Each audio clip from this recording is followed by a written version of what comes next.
Hello friends, आपको बहुत बहुत नमस्ते। आपका स्वागत है Rohit Kumar concept of study में।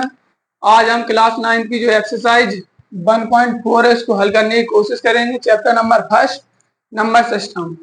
एक्सरसाइज 1.4 इसको हल करने की कोशिश करेंगे। इसमें सब एनसीईआरटी वाले सवाल हैं। पहला सवाल है, नीचे दी गई संख्याओं में से कौन सी परमें और कौन सी अपरमें। ये सवाल हल करने से पहले हम जान लेते हैं कुछ नियम, रूल जान लेते हैं कि कभी भी परमें परमें प्लस अपरमें, कभी भी परमें संख्या हो और अपरमें संख्या हो तो उनका योग हमेशा अपरमें होता है। क्या होता है? अपरमें। रूल 1, परमें प्लस अपरमें इक्वल टू अपरमें। रूल 2, अभी योग की थी, अब माइनस आ जाए, घटाना, इक्वल टू अपरमें।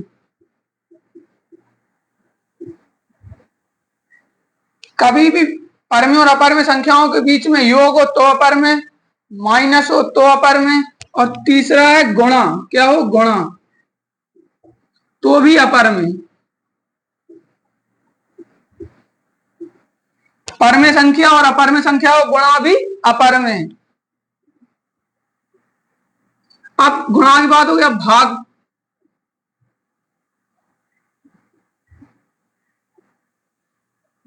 कभी भी परमें संख्या का योग घटाना, परमें और अपरमें संख्याओं का योग घटाना, गुणनफल भाग आए तो सब, अब पूछे वो कौन सी संख्या होगी, तो वो अपरमें संख्या होगी।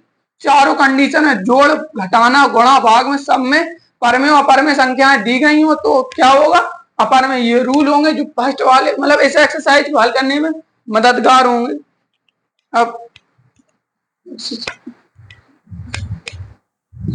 अब इनको हल करने, अब एक्सरसाइज का 1 पॉइंट पहला सवाल हल करेंगे।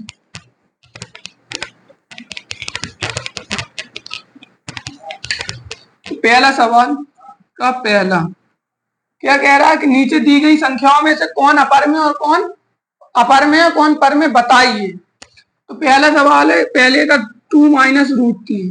क्या पता था कि 2 कौन है? 2 एक परमें संख्या है, 2 एक परमें संख्या है। माइनस माइनस लगा, रूट 5 एक अपरमें संख्या है, रूट 5 एक अपरमें संख्या है। तो रूल 2 के हिसाब से अगर परमें और अपरमें संख्याओं को घटाना हो तो क्या होगा? अपरमें। क्या होगा? तो अपरमें। तो पहली वाली जो संख्या होगी उसका आंसर क्या होगा? अपरमें, क्योंकि परमें और अपरमें संख्याओं का ऋण हमेशा अपरमें होता है। पहला हो गया। इसी प्रकार दूसरे क्वेश्चन पर B option, root 3 plus root 23 bracket root 23। क्या हम इसको इस प्रकार नहीं लिख सकते? Root 23 minus root 23। अब ये प्लस का ये माइनस का कट जाएगा या घट जाएगा, कुछ नहीं बचेगा, यहां आ जाएगा 3। 3 कौन सी संख्या है? 3 एक परमें संख्या है, 3 एक परमें संख्या है। 3 एक कैसी संख्या है? परमें संख्या। अब तीसरे करेंगे। क्या करा? इसको ब्रैकेट से बाहर लाए, प्लस माइनस कट जाएंगे, 3 बचेगा, 3 एक परमें संख्या है। अब सी,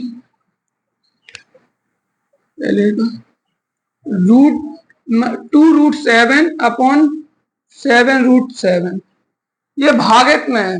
रूट 7 से रूट 7 कट गया, क्या बचा? 2/7, 2/7, 2/7 किस रूप में है? पी बटे क्यू, यहाँ Q equal to not zero, तो यह कौन सी संख्या हो जाएगी? परमें। कौन संख्या हो जाएगी? ये तीसरा, अब परमें संख्या। अब चौथा करेंगे।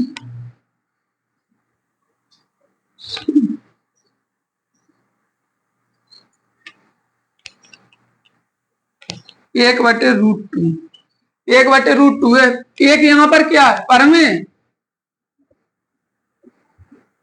और √2 अपरमें है। और रूल नंबर 4 की वजह से परमें और अपरमें का भाग क्या होगा?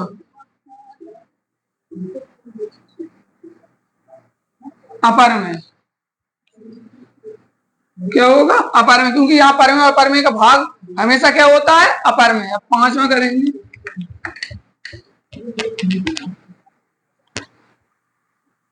2 इंटू पाई। पाई कौन सी, पाई एक क्या है, पाई एक अपर में संख्या है, पाई एक अपर में संख्या है,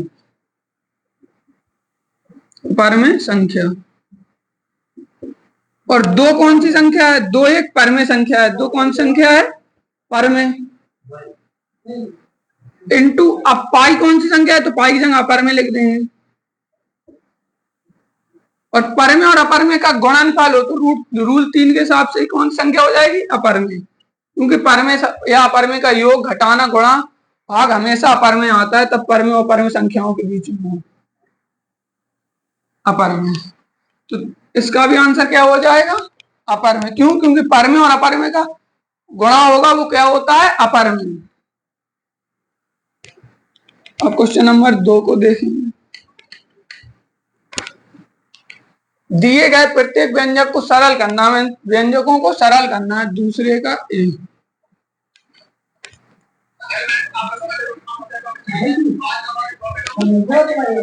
तीन प्लस रूट 3 2 प्लस रूट 2।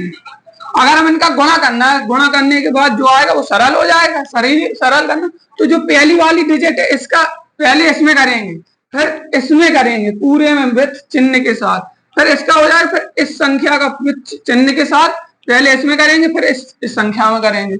तो 3 का पहले इसमें करेंगे, 2 में तो 2 गुणा 3, गुणा करना है, ब्रैकेट में गुणा होता है, प्लस लगा दिया, ये 3 इंटू 2 रूट 2 इतना हो जाएगा। पहली डिजिट का सम में हो गया, अब दूसरी डिजिट का सम में करेंगे तो रूट 3 इंटू 2 करेंगे तो 2 रूट 3 हो जाएगा, प्लस प्लस प्लस हो जाएगा, यहाँ रूट 3 इंटू रूट 2 रूट 2। अब ये 3 दूनी 6 प्लस 3 रूट 2 प्लस 2 रूट 3। अब रूट पर में संख्या तो गुणनफल हो जाएगा, प्लस रूट के अंदर ये आए 3 दूनी 6 आ जाएगा। तो इसका ये आंसर जो सरल हो गया, पहला सवाल हो गया। दूसरे का, अब तीसरा का दूसरा करेंगे।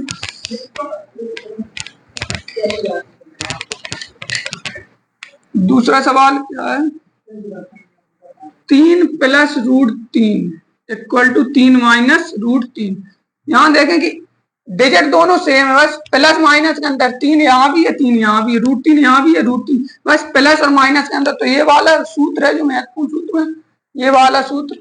एक डिजिट कहाँ है, ए और बी यहाँ भी, और ए और बी यहाँ, बस माइनस और प्लस है, तो सूत्र कौन सा आ जाएगा, a square plus minus b square equal to एक ब्रैकेट में ए प्लस बी, एक ब्रैकेट में ए माइनस बी। तो यहाँ पर ए कौन हो जाएगा, ए बराबर क्या हो जाएगा 3, और बी बराबर क्या हो जाएगा रूट 3। रूट 3 अब इस सूत्र में लग देंगे, मतलब ए का स्क्वायर ना 3 का स्क्वायर, 3 का स्क्वायर 9 हो जाएगा, 3 का स्क्वायर यहाँ ए स्क्वायर माइनस बी स्क्वायर, ये मतलब 3 का स्क्वायर तो 9 हो गया, माइनस रूट 3 का स्क्वायर, 9 का 9 माइनस रूट 3 का स्क्वायर, रूट 3 का मतलब यहाँ root 3 into root 3 equal to 3 होता है। जब किसी अपर में संख्या सेम सेम हो, जैसे रूट 2 तो इनका अगर मल्टीप्लाई करेंगे तो 2 आ जाएगा, root 5 into root 5 5, root 4 into root 4 4। अब रूट 3 का क्या आ जाएगा 3, अब आंसर इसका हो जाएगा 3। 6 में से 3 चला गया, 6 में से 3 चला गया, 6 आ गया, दूसरे का आंसर 6 है। पहले इस वाले सूत्र को लगाया इसमें, क्योंकि यहाँ सेम डिजिट थी, यहाँ 3 थी, यहाँ भी 3 थी, रूट 3 यहाँ भी थी, बस प्लस माइनस चिन्ह था, तो इस सूत्र को देखा कि बीच में plus minus same same digit यहाँ भी है, वहां भी।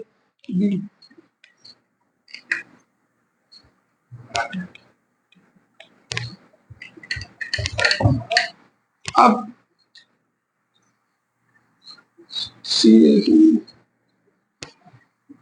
रूट 5 प्लस रूट 2, इसमें हम ये वाला सूत्र लगा सकते हैं, क्योंकि यहाँ क्या है ए प्लस बी का होल स्क्वायर, क्योंकि यहाँ होल स्क्वायर दिया गया है, एक ए बराबर ये हो जाएगा, बी बराबर ये, तो इस सूत्र के हिसाब से ये लग जाएगा। अब ए का स्क्वायर मतलब यहाँ इसका सूत्र क्या होता है, a square plus b square plus 2ab, a square plus b square plus 2ab। अब यहाँ ए बराबर क्या होगा, ए बराबर रूट 5, बी बराबर रूट 2।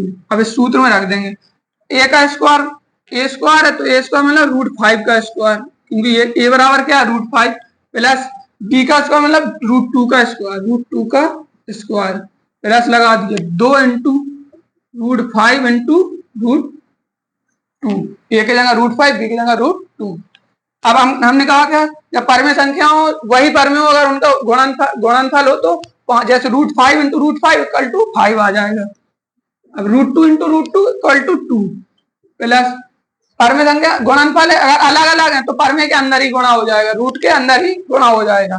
2 इंटू √5 रूट लगा देंगे, 5 अंदर संख्याओं का क्या कर देंगे गुणा, तो 10 आ जाएगा, 5 दूनी 10। अब ये परमेय संख्या है तो जुड़ जाएंगे, 7 प्लस 2√10, इसका आंसर ये हो जाएगा, सरल होगी।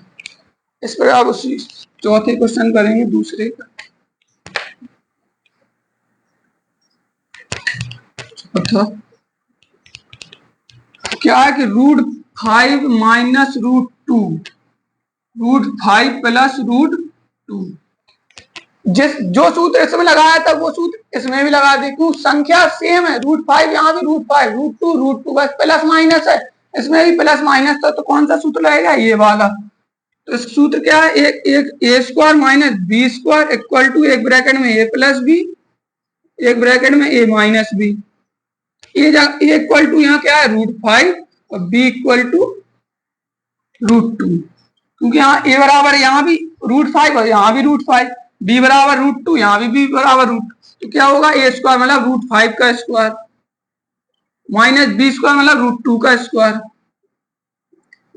√5 का स्क्वायर होगा √5 into √5 equal to 5, √5 into √5 equal to 5 और √2 इंटू √2 इक्वल टू 2 हो जाएगा, -2 इक्वल टू 3 का 5 में 2 जाए तो 3 बचे। दूसरा सवाल भी हो गया, तीसरे सवाल को देखिए।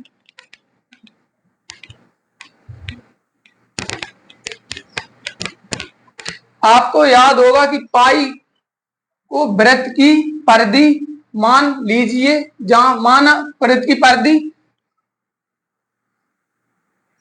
वृत्त की परिधि इक्वल टू सी मान लिया, सी बराबर सूत्र होता है, वृत्त की परिधि बराबर होता है सूत्र 2 पाई इंटू आर, वृत्त की त्रिज्या और उसके व्यास हो गया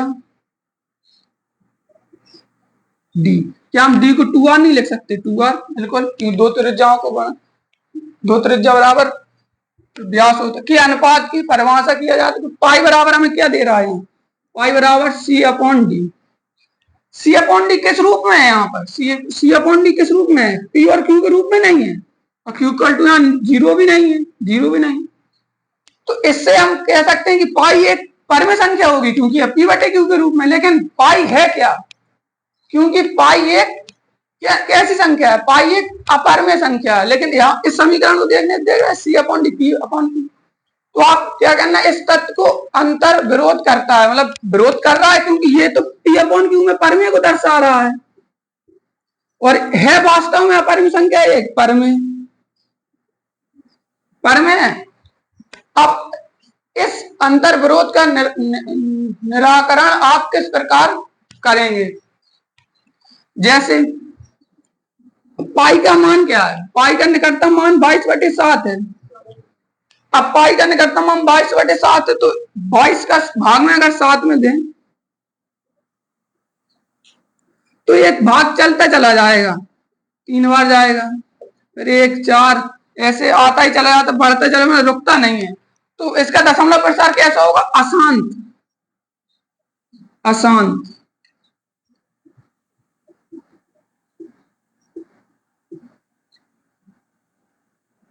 अशांत अनावृत्ति होगा इसका दशमलव प्रसार। तो अशांत अनावृत्ति में कौन संख्याएं आती हैं, अपरमेय संख्या। तो प्रूफ हो गया कि पाई एक अपरमेय संख्या हो। दूसरा कारण भी दे दिया ये कि पाई का दशमलव प्रसार कैसा होगा, अशांत और अनावृत्ति। इसलिए हम निराकरण क्या हुआ कि पाई एक अपरमेय संख्या, इससे भी सिद्ध हो गई कि पाई का दशमलव प्रसार अशांत अनावृत्ति है, इसलिए पाई एक अपरमेय संख्या हो गई। लेकिन इसमें समीकरण में क्या था कि c upon d p upon q में दर्शा रहा था, पी अपॉन क्यू मतलब परमेय संख्या, लेकिन है अपरमेय संख्या। ये फिर से सिद्ध कर दिया कि 22/7 का भाग दिया तो ये अशांत अनावृत्ति, इसका दशमलव प्रसार आ गया, इसलिए पाई एक अपरमेय संख्या होगी। और 22/7 तो पाई का जो मान है वो 22/7 है, लेकिन ये पाई का कैसा मान है, ये पाई का जैसे सवाल हल करने में पाई का मान ये रखते हैं, लेकिन पाई का मान निकटतम मान है, ये पाई का सही मान नहीं है, पाई का कौन सा मान है, निकटतम मान है। और अगर दशमलव देखे 3.14 करके कुछ मतलब अशांत अनावर्ती है, इसलिए पाई एक कौन सी संख्या है, अपर में संख्या, ये सही मान है लेकिन ये निकटतम मान है इसका, इसीलिए पाई को पर में नहीं कहा गया, अपर में कहा गया। क्वेश्चन नंबर 4, निम्नलिखित व्यंजकों को हरों का परमीकरण कीजिए। सबसे पहले जानते हैं हम परमीकरण होता क्या है। परमीकरण, परमीकरण का मतलब है, जैसे एक सवाल है, जैसे यहाँ पर लिख दिए 1/√।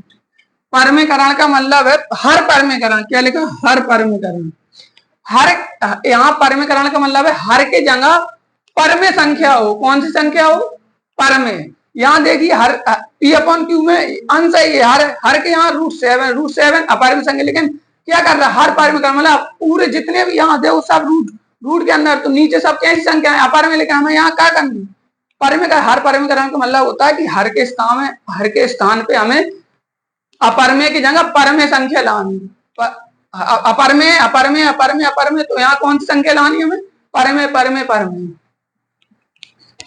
हर परमीकरण का मतलब होता है कि हर कैसा होगा, पर में, हर कैसा होगा, पर में, लेकिन यहाँ कैसा दिया गया हमें सवालों में, अपर में, लेकिन हमें हर परमीकरण करके इनको कैसा करना है, पर में।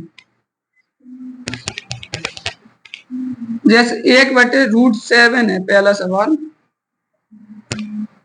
अब इसका हर परमीकरण कैसे करेंगे, अगर हम √7 में √7 का ही गुणा कर रहे हैं तो ये कौन कैसा हो जाएगा, 7 कैसा हो जाएगा, 7 कैसी संख्या है, पर में, तो √7 का यहाँ भी गुणा करेंगे और √7 का यहाँ भी गुणा करेंगे। अगर यहाँ √2 होता तो √2 का ऊपर भी गुणा करते और √2 का नीचे भी गुणा करेंगे। अगर √5 होता √5 का ऊपर गुणा, √5 का नीचे गुणा, क्यों, क्योंकि यहाँ से ये कट जाएगा, तो फिर वापस हमें क्या मिल जाएगा, 1/√7। तो इससे कुछ फर्क पड़ा, नहीं पड़ा, क्योंकि √7 कट गया, 1/7 फिर हमें प्राप्त हो गया। अब इनका गुणा करें तो √7 यहाँ हो जाएगा और √7 अब यहाँ हर कैसा हो गया, पर में हो गया, कैसा हो गया, पर में। तो अब इस पहले सवाल का क्या हो चुका, हर परमीकरण, पहले सवाल क्या हो चुका, हर परमीकरण करके हमने इसका हर कैसा कर दिया, पर में कर दिया। दूसरा 1/√7 - √6।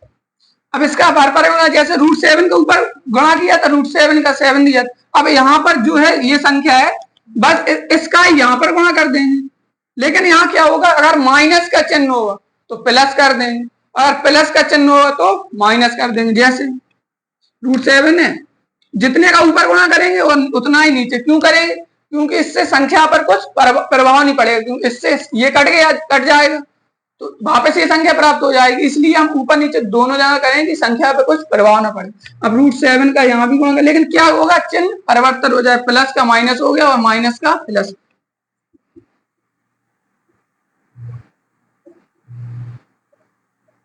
गुणा हो जाएगा। अब एक का इसमें गुणा करेंगे, √7 + √6 अपॉन इनका गुणा करेंगे तो ये √7 - √6, एक ब्रैकेट में √7 + √6, a माइनस b, एक ब्रैकेट में a + b, तो क्या हो जाएगा, a² - b², a² अपना 7 का स्क्वायर करेंगे तो 7 आएगा और 6 का माइनस लगाएंगे, 6 का स्क्वायर करेंगे तो 6 आ जाएगा, तो इसका क्या आ जाएगा, √7 + √6 अपॉन 1 कैसी संख्या है, एक पर में, तो इसका आंसर है। इसमें इसका भाग देंगे, सीधी बात, हर कैसा आ गया, पर में आ गया, हर परमीकरण हो गया, कैसा आ गया, हर पर, अगर हर पर में हो जाएगा तो वहीं पर संख्या कैसी हो जाएगी, हर संख्या क्या हो जाएगा, परमीकरण हो जाएगा।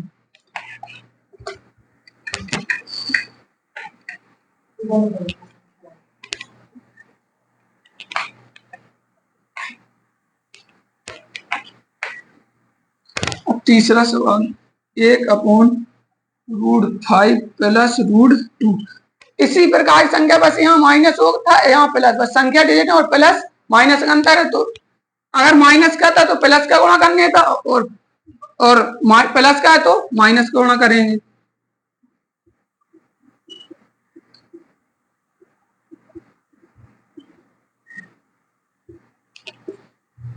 तो यहाँ हो जाएगा √5 minus √2 upon √5 into √5 plus minus ये वाला सूत्र रहेगा तो a स्क्वायर मतलब √5 का स्क्वायर 5 माइनस √2 इंटू √2 मतलब यहाँ ये वाला सूत्र रहेगा तो b स्क्वायर, b यहाँ पर क्या है √2 तो √2 का स्क्वायर करेंगे तो 2 आ जाएगा क्योंकि √2 इंटू √2 2 √5 माइनस √2 अपॉन 3। अब हर कैसा आ गया हमारा, हर कैसा आ गया पर में आ गया तो हर पर में आ गया, पहले क्या था अपर में आ गया पर में आ गया तो संख्या का क्या हो गया हर पर में करेंगे।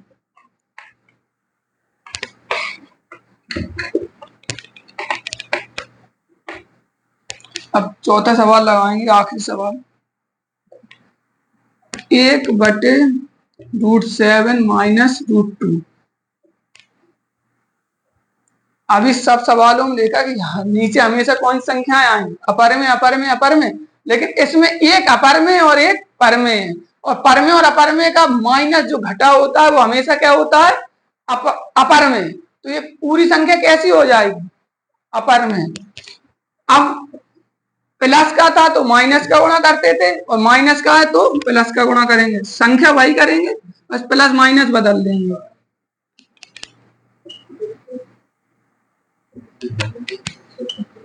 √7 प्लस 2 हो जाएगा और यहाँ √7 इंटू √7 इक्वल टू 7 क्योंकि इसमें कौन सा सूत्र रहेगा ये वाला। इसमें क्या होता है एक ब्रैकेट में हमें एक माइनस भी दिया गया और एक प्लस भी दिया, क्या होगा a square minus b square, a square मतलब a स्क्वायर का यहाँ मतलब हो जाएगा √7 से √7 का स्क्वायर करेंगे तो 7 आएगा माइनस 2 का स्क्वायर करेंगे तो यहाँ 2 है, 2 का स्क्वायर करेंगे तो क्या आ जाएगा 4 तो √7 प्लस 2 इक्वल टू अब इक्वल 7 में से 4 चलेगा 3 बचेगा।